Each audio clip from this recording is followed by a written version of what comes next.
in the form of original grassroots democracy of our Gaukari systems.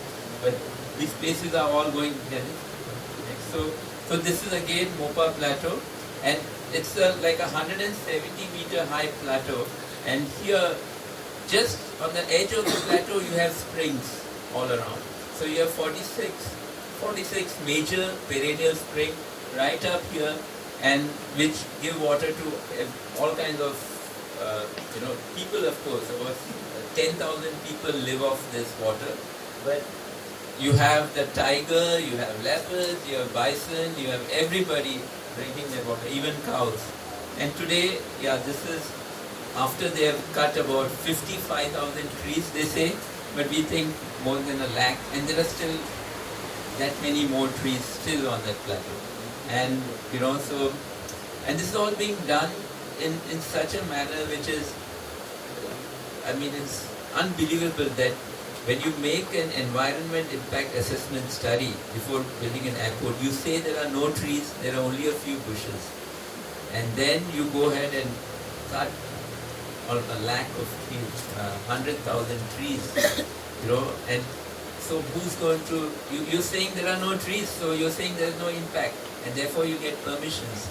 And then you say, hey, wait a minute, I forgot to count the trees, so can you let me cut 100,000 trees? And they're allowed to, and they're allowed to go ahead.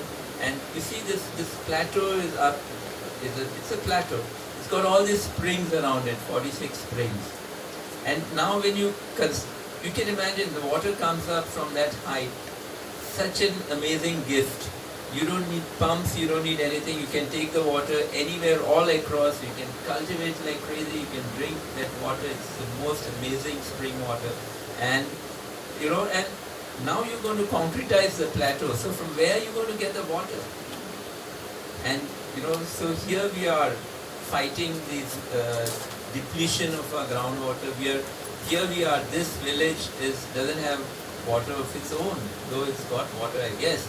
But I understand that Bhartes requires 150 million liters per day of water. This is from the water resources PWD engineer, and you get only 110, and out of which 90 MLD come from Tilari Dam in Maharashtra.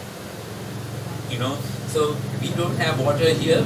So if Maharashtra decides to switch off your water supply, if they say that, hey, you guys don't care for your water, why should we give you ours? And they stop giving us water and divert it wherever to Kolhapur or Vidarbha, where they don't have water, people are dying of thirst.